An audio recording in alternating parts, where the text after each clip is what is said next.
This part right here about 11:11 to 11:30, about what women really want in a man, let's talk about that. They're like, finally, you're not a bitch. You're a real man. Women come up to me and they adore me. They literally fucking offer me their hand in marriage. You're a real man. You understand to protect and provide. You're so brave. You say what you're supposed to say. You're exactly like my father was. You're not a coward. Women throw themselves at me for telling the truth. Women have always loved a man of substance and standard and an alpha male. Women are desperate to be seen with me at every single party. Cool. Yeah, I mean, what are your thoughts on Tate? You said you didn't really know him before this? No, I mean, I have only heard bad things about him, but I do agree with that. I think women want a man who's courageous and, you know, can protect and provide like we were talking about earlier. So I agree with that 100%. So I think that's so funny. And I think you've only heard bad things about him, right? Like, what have you heard exactly? I mean, not a lot, but I just have heard the name, obviously, and the word misogynist comes to mind whenever I think of him.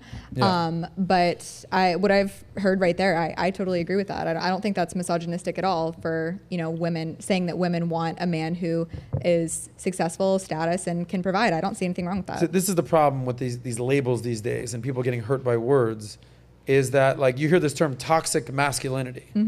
What does that mean? Back in the day, I'm a man.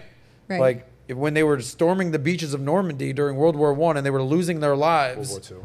Well, I'm sorry, World War II. My apologies to my veterans out there. I know the difference. Was that toxic masculinity? Guys who work out and are big and strong, is that toxic? Guys who have sex with a lot of chicks, is that toxic? I don't know. I mean, these are the types of terms that are getting thrown out there. But what I think is so important about what you're saying, what you're establishing, is you're like, no, what he's saying, I fully agree with. I want a man who can provide, protect, and can be present and be a man.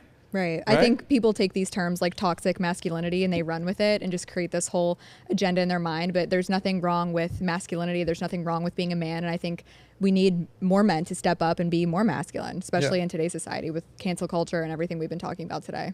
I agree. Can we make sure that her mic is okay? SNEAKO, thoughts on what he's basically saying about being a man? It's necessary to hear. But I also think that Aiden is still probably going to indulge in hedonistic behavior. I think all men need to base their experiences on past trauma, or they need to go through it in order to understand it. So Aiden's hearing the truth right now, but he will still go and fuck bitches and enjoy LA and enjoy his youth. Okay, but what do you mean by hedonism? Hedonism is just doing what you want to do. Like, find the definition of hedonism real quick. I think that's just self-indulgence, whether that's eating, drinking, fucking, sexing, drugging. I mean, you're not totally against hedonism, right? No, not at all. Okay. So are you saying that Aiden But shouldn't ultimately, explore it's that? a waste of time. It's a waste of time chasing simple dopamine instead of trying to invest your time with your masculine imperative. As Tate said, we will always indulge, and we're still going to do shit that just makes us feel good right now instead of investing our time properly. And Aiden's hearing the truth, and he's hearing from a man that's much older, but he will still go through it. And so will most of the men hearing this stream. And so will I. But we need to go through it in order to fully understand it. Like, I can hear it, and I understand that Andrew's saying the truth, but I will still indulge, and I will still enjoy the fruits of my labor until I get that old man sigh, and I'm like, it's time to settle down. Dude, by the way, you're 1,000% correct. Because what's the difference between Aiden and Tate? Age, experience, wisdom, been there, done that, money, clout, experience, women. The list goes on and on. So, you know, as a 22-year-old, how receptive are you going to be to a message of settle down, one woman, don't masturbate, don't watch porn, don't do drugs, don't find girls, don't worry about that, don't find pleasure, just, you know, find Allah and just live a simple life. You got Aiden Ross out here who's probably banged one girl in his life. I mean, he's probably just starting to make money because he's making YouTube. I'm sure he's doing okay. Does not have experience, does not have any of the things Tate has. How receptive would you possibly be? You, like, everything you just said, I fully agree with, because he should go there. Do all that, make mistakes, fuck up, have a breakup, have a heartbreak, lose money, get fucked up, do drugs, like, experience life. So by the time you are 35, 40, you can kind of have the wisdom that Tate is imparting. By the way, Tate's not a hypocrite because he's done all of that. And now he's saying, Been there, done that. There's a reason there's a phrase for that. Been there, done that. Now it's time to do something different. Fully understand that. But like, this kid Aiden Ross is hilarious. How he's like, oh yeah, where do I get a wife like that? Like, his responses are actually very cute. But he's not going to listen to Tate's message. Don't you agree? He will listen, but he won't fully do exactly what Tate is saying. And even what I've been thinking about this topic a lot. I think even Andrew is saying what he knows is the most impactful words that he can put out into the world right now. The world needs to be more God-fearing. The world needs traditional values back. The world needs more of a masculine presence. And the world needs to hear everything that he's saying and needs that valid criticism about how godless it's becoming and how degenerate it's becoming and how attention-obsessed and how we're chasing our ego.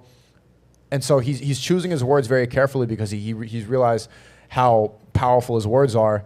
But I think a lot of these people that speak about God, a lot of times behind the scenes, people still indulge too. So who knows even how much Andrew's following this. For example, Martin Luther King would talk a lot about peace and family values and everything, but people knew like behind the scenes that he was cheating, and people talk about that and how that maybe criticizes what he was talking about. So basically, I think a lot of men realize when you have that much influence, you need to say what the world really needs to hear. How can I choose my words carefully so that I can leave the world better than when I arrived? And who knows? I personally don't know if he's fully following this, and he's probably saying things that he wants to believe too. But myself, the reason that I speak about God myself all the time and have a really religious audience, even though I'm not a religious person completely, I'm here drinking alcohol and I have a big Muslim audience, is because I know that that's the best use of my words on this platform. And I think that that's a big reason why they banned me. One of the last tweets I had was God is good. I think that was the last tweet, was God is good. And I'm still struggling even fully believing in God and being a God-fearing person, but I know that the amount of people that listen to what I'm saying, that will inspire more people, and that message of good is what is necessary for society to function. So if you like that clip, click right here to watch another, or if you want to watch the entire Soscast, click right here.